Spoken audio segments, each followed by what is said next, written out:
2026ஆம் ஆண்டுக்கான சட்டசபை தேர்தல் தமிழ்நாடு, கேரளம், புதுச்சேரி, அசாம், மேற்கு வங்கம். இதில் தமிழ்நாடு, கேரளா, புதுச்சேரியில் ஒரு கட்டமாகவும், அசாம் மாநிலத்தில் 3 கட்டமாகவும், மேற்கு வங்கத்தில் 7 கட்டமாகவும் தேர்தல் நடைபெறும். 2021ஆம் ஆண்டு இந்த 5 மாநிலங்களுக்கான தேர்தல் அட்டவணை பிப்ரவரி 26ஆம் தேதி வெள்ளிக்கிழமை வெளியிடப்பட்டது. தேர்தலுக்கான வேட்புமனு மார்ச் 12ஆம் தேதி வெள்ளிக்கிழமை.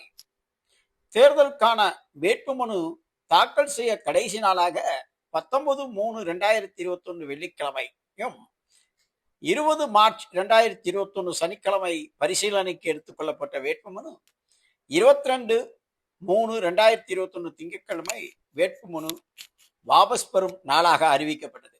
தேர்தல் தேதி ஏப்ரல் 6ஆம் தேதி செவ்வாய்க்கிழமை ஓட்டுப்பதிவு. தேர்தல் முடிவு மே 2ஆம் தேதி 5 மாநிலங்களும் தேர்தல் முடிந்த பிறகு அறிவிக்கப்பட்டது.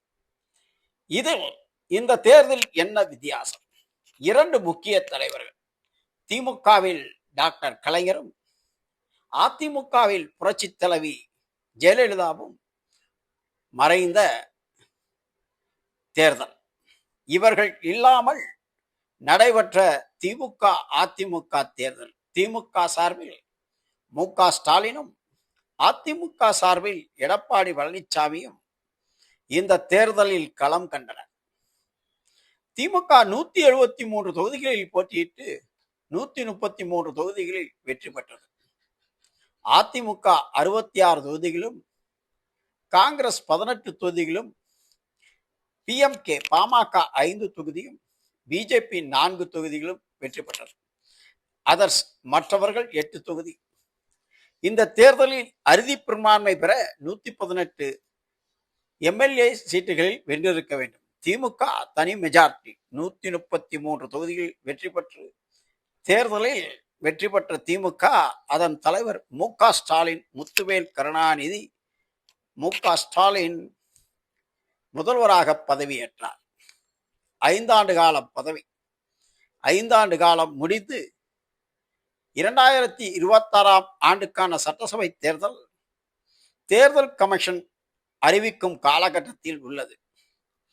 எப்பொழுது தேர்தல் கமிஷன் இதற்கான அறிவிப்பை வெளியிடும் என எதிர்பார்க்கப்பட்ட நிலையில் சட்டசபை தேர்தலில் 4 முனை போட்டி இருக்கும் என தெரிய வருகிறது. திமுக காங்கிரஸ் கூட்டணி ஒரு அணியாகவும், ஏடிஎம்கே பிஜேபி கூட்டணி ஒரு அணியாகவும், சீமான் தனியாக நின்று களம் காணும் நிலையில் புதியதாக பரபரப்பை ஏற்படுத்தி இருக்கும் நடிகர் விஜயின் தமிழக வெற்றி கழகமும் தனித்து களம் இறங்கும் என எதிர்பார்க்கப்படுகிறது. இப்படி 4 முனை போட்டியை சந்திக்கக்கூடிய சூழலில் 2026 சட்டசபை தேர்தல். திமுகவும் பல்வேறு சலுகைகளை அறிவித்த வண்ணம் தேர்தல் வாக்குறுதிகளை வெளியிட்டுக் கொண்டிருக்கும் சூழலில் அதிமுகவும் தேர்தல் வாக்குறுதிகளை வெளியிட்டுக் கொண்டிருக்கிறது. தற்பொழுது தமிழக வெற்றி கழகத்தின் தலைவர் விஜயும் மகளிர் தினத்தன்று தேர்தல் வாக்குறுதியை வெளியிட்டுள்ளார். இந்த தேர்தல் மிகவும் பரபரப்பான தேர்தலாக இருக்கும் என்பதில் மாறுபட்ட கருத்தில்லை. தேர்தல் கமிஷன் எப்பொழுது தேர்தலை அறிவிக்கலாம் என ஒரு உத்தேச தேர்தல் தேதி கணிப்பு. இது ஒரு கணிப்பு தான். இறுதியான தேர்தல் தேதியை இந்திய தேர்தல் ஆணையம் அறிவித்த பிறகே அதை முடிவு செய்யப்படும். ஆனால் இந்த தேதி இருக்கலாம் என்று நாங்கள் கணித்தது. இந்திய தேர்தல் ஆணையம் மார்ச் 16ஆம் தேதி திங்கட்கிழமை 5 மாநிலங்களுக்கான தேர்தல் தேதியை அறிவிக்கலாம்.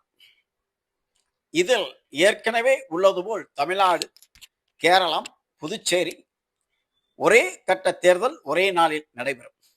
அஸ்ஸாமில் 3 கட்ட தேர்தலும், மேற்கு வங்கத்தில் 7 கட்ட தேர்தலும் நடைபெறும் என்பது இந்த தேர்தல்களெல்லாம் முடிந்த பிறகு மே மாதத்தில் அதற்கான தேர்தல் முடிவுகள் வெளியிடப்படும். தமிழகம், கேரளம், புதுச்சேரிக்கான தேர்தல் அறிவிப்பை வருகின்ற 16ஆம் தேதி இந்திய தேர்தல் ஆணையம் வெளியிடப்படலாம் என கணிக்கப்படுகிறது. தேர்தலுக்கான வேட்புமனு தாக்கல் செய்ய மார்ச் மாதம் 30ஆம் தேதி திங்கட்கிழமை துவங்கும். வேட்புமனு தாக்கல் செய்ய கடைசி நாளாக ஏப்ரல் 6ஆம் தேதி திங்கட்கிழமை நிர்ணயிக்கப்படலாம். வேட்புமனு பரிசீலனை ஏப்ரல் மாதம் 7ஆம் தேதி செவ்வாய்க்கிழமை பரிசீலனைக்கு எடுத்துக் கொள்ளப்படும். தேர்தலுக்கான வேட்புமனு வாபஸ் ஏப்ரல் 9ஆம் தேதி வியாழக்கிழமை எடுத்துக் கொள்ளப்படலாம். தேர்தல் தேதி ஏப்ரல் 24ஆம் தேதி வெள்ளிக்கிழமை ஓட்டுப்பதிவு தினமாக இருக்கலாம் என கணிக்கப்படுகிறது. கேரளம், தமிழ்நாடு, புதுச்சேரி, அஸ்ஸாம், மேற்கு வங்க மாநிலங்களில் ஓட்டுப்பதிவுகள் முடிந்த பிறகு மே மாதத்தில் முதல் வாரத்தில் தேர்தல் முடிவுகள் அறிவிக்கப்படலாம். அதன் பின்பு வெற்றி பெற்ற கட்சிகள் பொறுப்பேற்கலாம். இந்த வகையில் தமிழ்நாடு, கேரளா, புதுச்சேரி, அஸ்ஸாம், மேற்கு வங்கத்துக்கான தேர்தல் அறிவிப்பு வருகின்ற மார்ச் 16 அல்லது அதற்கு முந்தைய தினம் மார்ச் 15ஆம் தேதி ஞாயிற்றுக்கிழமை மாலை அறிவிக்கலாம். அப்படி மார்ச் 15ஆம் தேதி அறிவிக்கப்பட்டால் தற்பொழுது கொடுக்கப்பட்ட தேதிகளில் ஒரு நாள் முன்னதாக இந்த தேர்தல் அட்டவணை மாற்றிக்கொள்ளலாம். அதாவது 15ஆம் தேதி அறிவித்தால் தேர்தல் வேட்புமனு தாக்கல் செய்ய 29ஆம் தேதி எடுத்துக்கொள்ளப்படும்.